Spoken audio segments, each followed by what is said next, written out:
እና ገባው ልጅ ነው እንዴ ሊያየ ከልጁ በላይ በልጆቹ ብሎ ማለት ነው ሊክደኝ አይችልም ማለት እኔ ማን ነኝ አዎ የሚዲያ ሰው ነኝ አላቀውም እኮ ግን በልጁ ሙሉ ለምን ይዋሸኛል ለምን ልጆቹን ይንሳይ አላገባውም ቆይ ግን አንድ ጥያቄ ልጠይቃችሁ አንድ እስኪ አሁን ማለት ነው ከስድብ አትሳደቡ ልንገራችሁ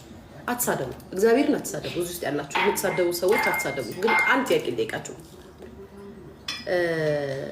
አንድ ሰው ፍቺ ከጠየቀ ወይም ከተፋታ ዝም ብሎ አይቀመጥም ይቀመጣል ብላችሁ ታስባላችሁ ማለት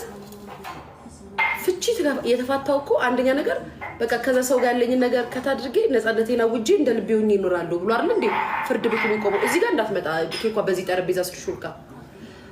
አይደል እንዴ በትዳር ላይ ሁኜ የሆነ ነገር ቢገኝብኝ አንደኛ ነገር ስሜ የሚጠፋል ሁለተኛም ነገር እግዚአብሔርም አይፈልገው ሶስተኛ ነገር በቃ ነፃ ሁኜ መኖር ነው የምፈልገው ብሎ አይደል እንዴ ጋይስ ፍቺ የሚጠይቀው አንድ ሰው ፍርድ ቤት የሚቆመው እስኪ መልሱልኝ ፍርድ ቤት የሚቆመው ለዛ አይደል ይሄ ሰውዬ አንድ ጥያቄ ልንገራችሁ እኔም ሲንግል ማም እኮ ነኝ ከባሌ ጋር የተፋታው ሴት ነኝ ባሌ አግብቷል አስረግዟል ምን አገባኝ አዎ እንዳልኳችሁ እንደ ሴት የሚሰማኝ ስሜት አለ የሚደብረኝ ነገር አለ የሚከፋኝ ነገር አለ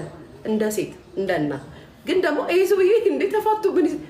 እኔ አሁን ለኔ ከኔ ጋር የሚጣጣም ሰው ባገኝ እምራለሁ አልምርም ይሄ ሰውዬ ከተፋታ እና ፍቺ ከተፋታችሁ በኋላ አንድ ሰው ለምን ሪሌሽን ውስጥ ገባ ለምን ትዳር ያዘ ብለን መውቀስ እንችላለን ቀድሞውኑ ትዳር ላይ ሆኖ ስንት የሚማግዱ ሰዎች አሉ ሰው አይደል እንዴ ጋይስ ማለት ለምን ሄደ ማለት እንኳን እንችልም ተፋታን እኮ ኦሬዲ ተፋታን ምን አገባኝ ምን ያገባኛል ስለሱ ምንም እኮ ያገባኛል ፍርድ ቤት ሄዶ የሚቆመው ፍርድ ቤት ሄደን የቆምነው እኮ ነፃነቴን ላውጅ መሰለኝ በቃ ከዚህ በኋላ ስለኔ ህይወት አያገባህም ስላንቺ ህይወት አያገባኝም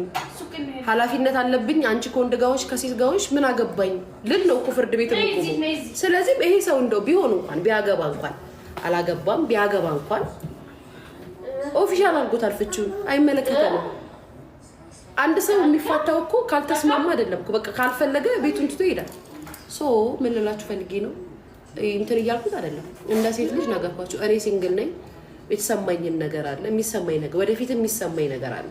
በትዳሬ በህይወቴ በቤቴ የሚሰማኝ ነገር አለ ግን ደግሞ ማስቆማቸው እሱ ፈልጎ ከሄደ